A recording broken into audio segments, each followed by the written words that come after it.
ওম শান্তি। আজকের তারিখ হলো 31শে মে 2025। প্রাত মুরলি ওম শান্তি বাপ দাদা মধুবন। আজকের মুরলিতে বাবা বলেছেন, মিষ্টি বাচ্চারা যতদিন জীবিত থাকবে ততদিন পড়তে হবে আর পড়াতে হবে। খুশি আর পদ প্রাপ্তির আধার হলো ঈশ্বরীয় পড়াশোনা। তো বাবা বলেছেন যে মিষ্টি বাচ্চারা যতদিন জীবিত থাকবে ততদিন পড়তে হবে আর পড়াতে হবে। খুশি আর পদ প্রাপ্তির আধার হলো ঈশ্বরীয় পড়াশোনা। প্রশ্ন: সার্ভিসে সফলতা প্রাপ্তির জন্য মুখ্য কোন গুণ থাকা উচিত? উত্তর: সহনশীলতার। তো আমাদের সহনশীলতার গুণ থাকা উচিত। প্রতিটি বিষয়ে সহনশীল হয়ে নিজেদের মধ্যে সংগঠন তৈরি করে সার্ভিস করো। ভাষণাদির প্রোগ্রাম তৈরি করো।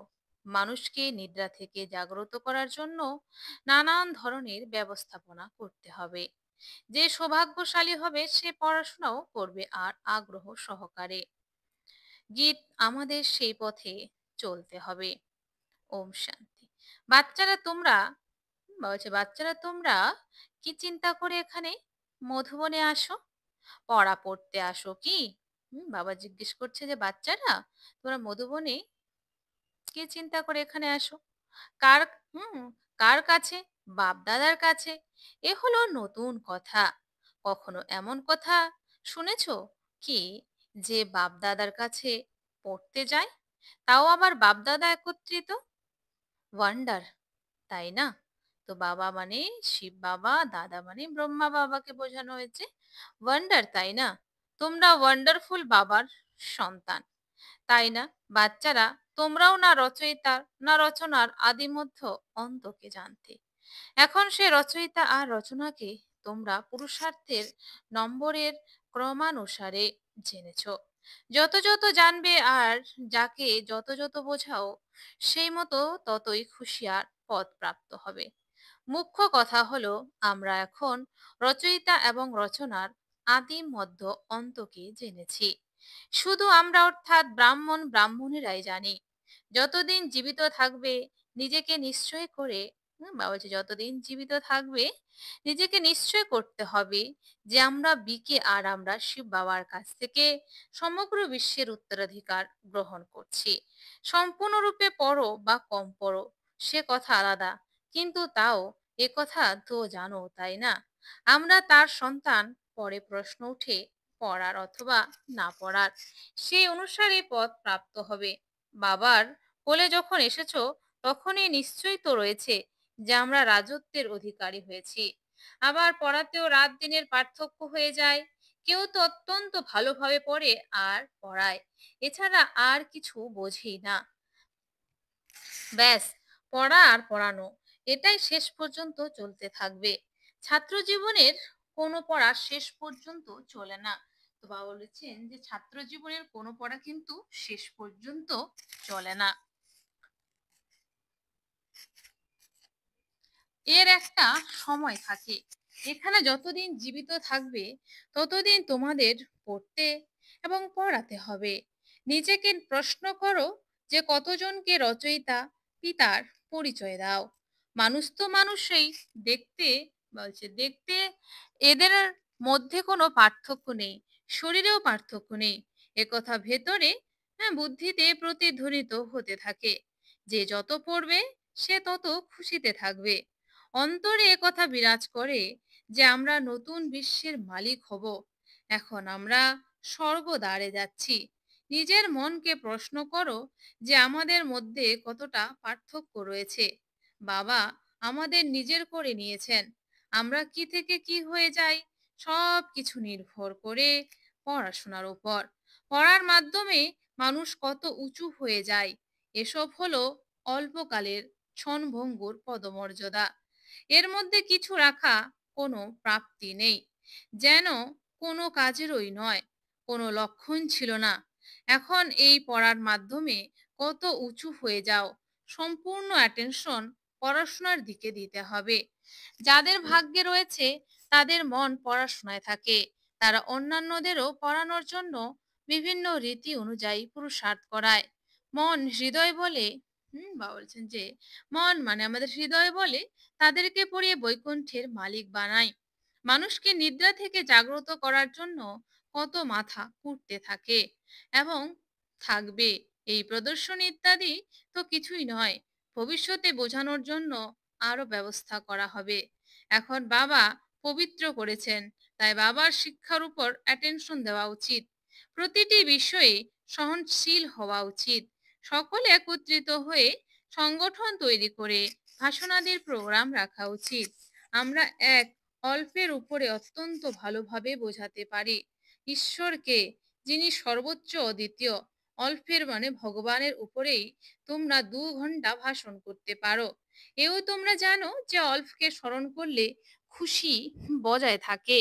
বাচ্চাদের যদি স্মরণের যাত্রায় অ্যাটেনশন কম থাকে, অল্পকে স্মরণ না করে, তাহলে অবশ্যই ক্ষতি হয়ে যায়। তো বাবাকে যারা স্মরণ করবে না তাদের ক্ষতি হয়ে যায়। সবকিছু নির্ভর করে স্মরণের উপরে।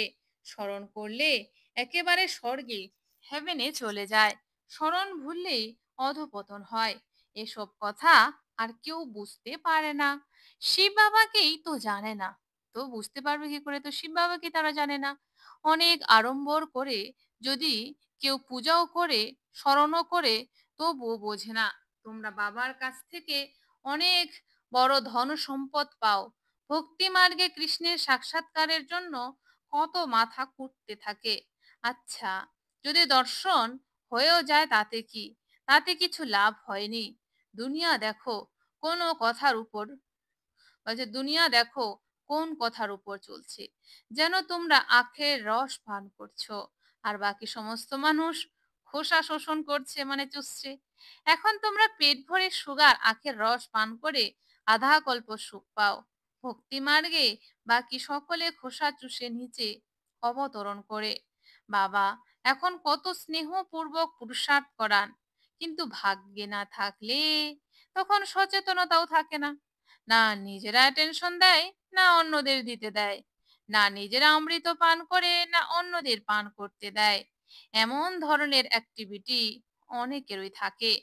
যারা ভালোভাবে পড়ে না, দয়ালু নয়, কারো কল্যাণ করে না, তারা আর কি পথ লাভ করবে? যে পড়ে এবং পড়ায় সে কত উঁচু পথ লাভ করে।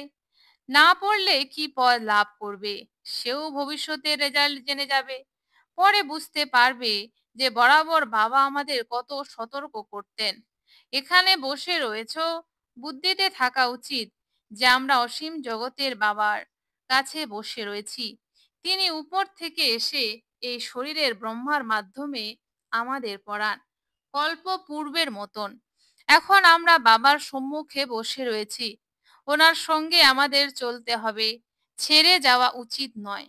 বাবা আমাদের সঙ্গে করে নিয়ে যাবেন। এই পুরনো দুনিয়া বিনাশ প্রাপ্ত হয়ে যাবে, এ কথা আর কেউ জানে না। পরে জানতে পারবে যে পুরনো দুনিয়া অবশ্যই সমাপ্ত হয়ে যাবে, প্রাপ্তি তো কিছুই হবে না, এই কথা আর কেউ জানে না। টু লেট, অনেক দেরি হয়ে যাবে। হিসেব নিকেশ চুকিয়ে সকলকে ফিরে যেতে হবে। এও যারা সেন্সিবল সমঝদার বাচ্চা তারাই জানে। বাবার বাচ্চা তারাই যারা সেবায় উপস্থিত থাকে, মা বাবাকে ফলো করে। যেমন বাবা আধ্যাত্মিক সেবা করেন, তেমন তোমাদেরও করতে হবে। এমন অনেক বাচ্চারা রয়েছে যাদের মধ্যে এমন উন্মাদনা থাকে যে বাবা যাদের মহিমা করেন তাদের মতন হতে হবে। টিচার সকলেই পায়, এখানেও সকলেই আসে। এখানে বড় অর্থাৎ প্রধান শিক্ষক বসে রয়েছেন, বাবাকে স্মরণ করে না তাহলে কিভাবে শুধরাবে? জ্ঞান অতি সহজ, 84 জন্মের চক্র, চক্রের জ্ঞান কত সহজ, কিন্তু কত মাথা কুটতে হয়। বাবা কত সহজ কথা বোঝান। বাবাকে আর 84 জন্মের চক্রকে স্মরণ করো, তবেই তরি পার হয়ে যাবে। এই সন্দেশ সকলকে দিতে হবে। নিজের মনকে জিজ্ঞাসা করো যে আমরা কতখানি মেসেঞ্জার মানে বার্তাবাহক হতে পেরেছি। যত বেশি সংখ্যককে জাগ্রত করবে, পুরস্কারও ততই পাবে। যদি জাগ্রত না করি তাহলে অবশ্যই কোথাও সাহিত্য রয়েছে, তবে আমি এত উচ্চ পদ তো পাবো না।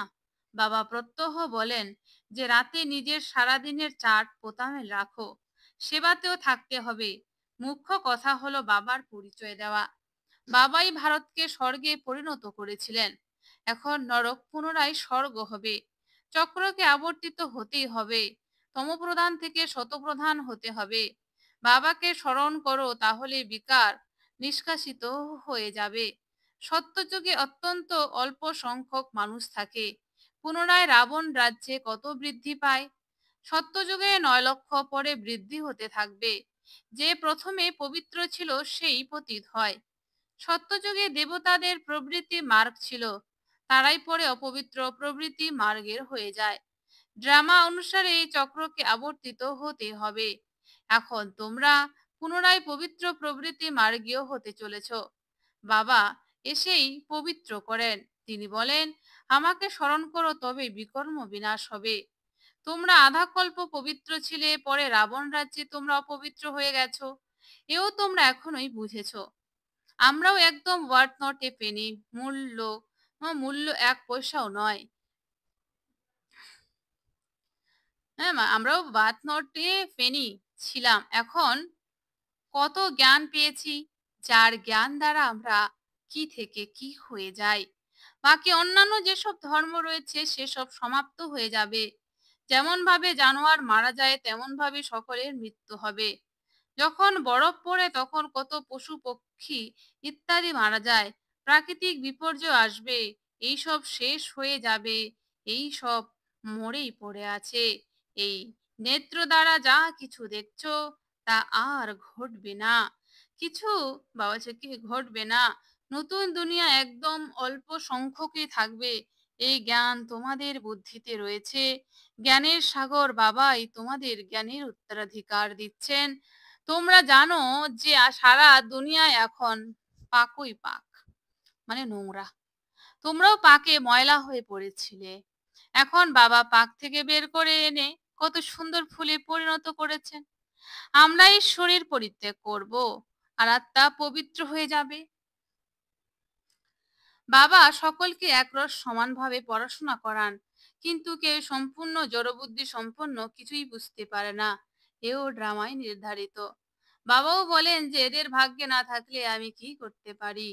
আমি তো সকলকে সমানভাবে একরস পড়াই, কিন্তু পরে নম্বরের ক্রমানুসারে। কেউ ভালোভাবে বোঝে আর বোঝায়, অন্যদেরকেও হিরে তুল্য বানায়।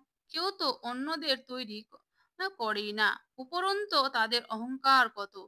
যেমন বিজ্ঞান মনস্কদের বুদ্ধির কত অহংকার, দূর দূরান্তের আকাশকে সমুদ্রকে দেখতে চায়। বাবা বলেন, এতে কোনো লাভ নেই। শুধু শুধু সায়েন্সের অহংকারীরা নিজেদের মাথা খারাপ করে, তারা মোটা অঙ্কের বেতন পায়, সব নষ্ট করতে থাকে। এমন নয় যে সোনার দ্বারকা সমুদ্রতল থেকে উঠে আসবে। এ তো ড্রামার চক্র, যা আবর্তিত হতে থাকে।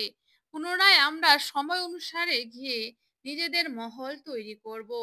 নতুন দুনিয়ায় কেউ আশ্চর্য হয়ে যায় যে এমন ঘর বাড়ি কি আবারও তৈরি হবে। অবশ্যই বাবা দেখান যে তোমরা পুনরায় এমনই সোনার ঘর বাড়ি তৈরি করবে। ওখানে তো অনেক সোনা। এখনো পর্যন্ত কোন কোন দিকে স্থানে অনেক সোনার পাহাড় রয়েছে, কিন্তু সোনা বের করতে পারে না। নতুন দুনিয়া প্রচুর সোনার খনি ছিল, সেসব শেষ হয়ে গেছে। এখন হীরের দামও দেখো কত। আজ এত দাম, কাল পাথরের সমান হয়ে যাবে। তো সত্যযুগে তার দামই অত থাকবে না। বাচ্চারা, বাবা তোমাদের অত্যন্ত আশ্চর্যজনক কথা শোনান। তো এটা একটা আশ্চর্যজনক কথা, আর সাক্ষাৎকারও করান। বাচ্চারা, তোমাদের বুদ্ধিতে এখন এটা, হ্যাঁ, এখন যেন এটাই থাকে, আমরা আত্মারা আমাদের ঘর পরিত্যাগ করেছি। 5,000 হয়ে গেছে, যাকে মুক্তিধাম বলা হয়। ভক্তি মার্গে মুক্তির জন্য কত মাথা কুটতে থাকে, কিন্তু এখন তোমরা বুঝেছো যে বাবা ছাড়া আর কেউই মুক্তি দিতে পারে না, সঙ্গে করে নিয়ে যেতে পারে না। বাচ্চারা, এখন তোমাদের বুদ্ধিতে রয়েছে নতুন দুনিয়া। তোমরা জানো এই চক্র আবর্তিত হবে। তোমাদের আর কোনো কথায় বা বিষয়ে যাওয়া উচিত নয়। শুধু বাবাকে স্মরণ করতে হবে। সকলকে এটাই বলতে থাকো, বাবাকে স্মরণ করো, তবেই বিকর্ম বিনাশ হবে। বাবা তোমাদের স্বর্গের মালিক বানিয়েছে, হ্যাঁ বানিয়েছিল, তাই না? তোমার আমার শিব জয়ন্তীও পালন করো। কত বছর হয়েছে 5,000 বছরের কথা। তোমরা স্বর্গবাসী হয়েছিলে, পুনরায় 84 জন্ম পরিক্রমা করেছো। এই ড্রামাও পূর্ব নির্ধারিত। আমি এসে তোমাদের এই সৃষ্টি চক্রকে বোঝাই। বাচ্চারা, এখন তোমাদের অত্যন্ত ভালোভাবে স্মৃতিতে এসেছে। আমরাই সর্বোচ্চ পাঠ ধারণকারী। আমাদের পাঠ রয়েছে বাবার সঙ্গে। আমরা বাবার শ্রীমত অনুসারে বাবার স্মরণে থেকে অন্যদেরকেও নিজের সমান তৈরি করি। যারা কল্পপূর্বে ছিল তারাই হবে, সাক্ষী হয়ে দেখতে থাকবে আর পুরুষার্থ করাতে থাকবে। সর্বদা উৎসাহ উদ্দীপনায় থাকার জন্য প্রতিদিন একান্তে বসে নিজের সঙ্গে কথা বলো। এই অশান্ত দুনিয়ায় আর অল্প সময় বাকি রয়েছে, তখন আর অশান্তির কোনো নামই থাকবে না। কেউ যেন মুখে কথা বলতে না পারে যে মনের শান্তি কেমন করে পাবো। শান্তি এর জন্য যায়, কিন্তু শান্তির সাগর তো একমাত্র পিতাই। অন্য কারোর কাছে এই বস্তু শান্তি নেই।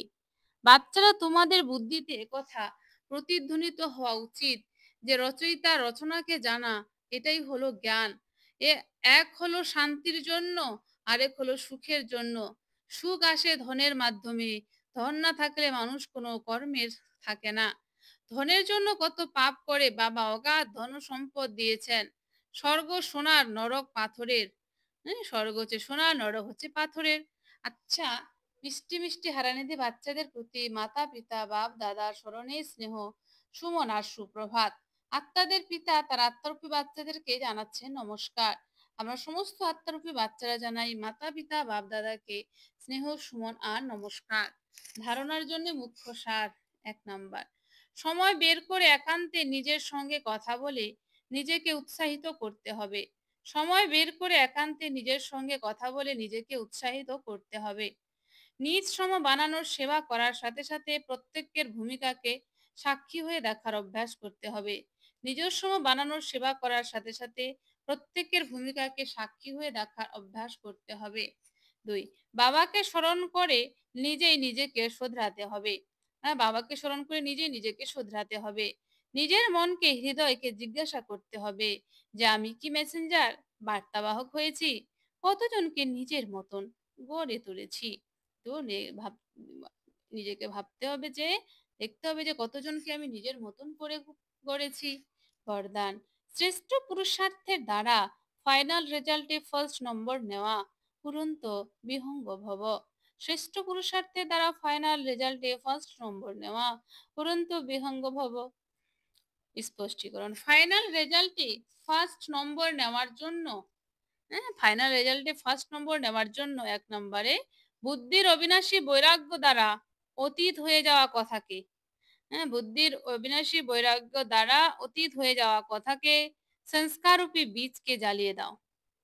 2, অমৃতবেলা থেকে রাত পর্যন্ত ঈশ্বরীয় নিয়ম আর মর্যাদাগুলি সদা পালন করার ব্রত নাও। আর 3, মনসা দ্বারা, বাণী দ্বারা বা সম্বন্ধ সম্পর্ক দ্বারা নিরন্তর মহাদানী হয়ে পূর্ণ আত্মা হয়ে দান পুণ্য করতে থাকো। যখন এরকম শ্রেষ্ঠ হাইজাম দেওয়া পুরুষার্থ হবে, তখন উড়ন্ত বিহঙ্গ হয়ে ফাইনাল রেজাল্টে নম্বর 1 হতে পারবে। স্লোগান, বৃত্তির দ্বারা বায়ুমণ্ডলকে পাওয়ারফুল বানানো, এটাই হলো লাস্টের পুরুষার্থ বা সার্ভিস। বৃত্তির দ্বারা বায়ুমণ্ডলকে পাওয়ারফুল বানানো, এটাই হলো লাস্টের পুরুষার্থ বা সার্ভিস। অব্যক্ত ইশারা, আত্মিক রয়্যালটি বা পিউরিটির পার্সোনালিটি ধারণ করো। বিশেষ আত্মাদেরকে বা মহান আত্মাদেরকে দেশের বা বিশ্বের পার্সোনালিটি বলা হয়। পবিত্রতার পার্সোনালিটি অর্থাৎ প্রত্যেক কর্মে মহান তার বিশেষত্ব। আত্মিক পার্সোনালিটি যুক্ত আত্মারা নিজের এনার্জির সময়, আত্মিক পার্সোনালিটি যুক্ত আত্মারা নিজের এনার্জির সময় সংকল্প ওয়েস্ট করে না, সফল করে। এরকম পার্সোনালিটি যুক্ত আত্মারা কখনো ছোট ছোট কথাতে নিজের মন বুদ্ধিকে বিজি রাখে না। আচ্ছা, ওম শান্তি। ধন্যবাদ বাবা আজকের এই সুন্দর মিষ্টি মুরলির জন্য।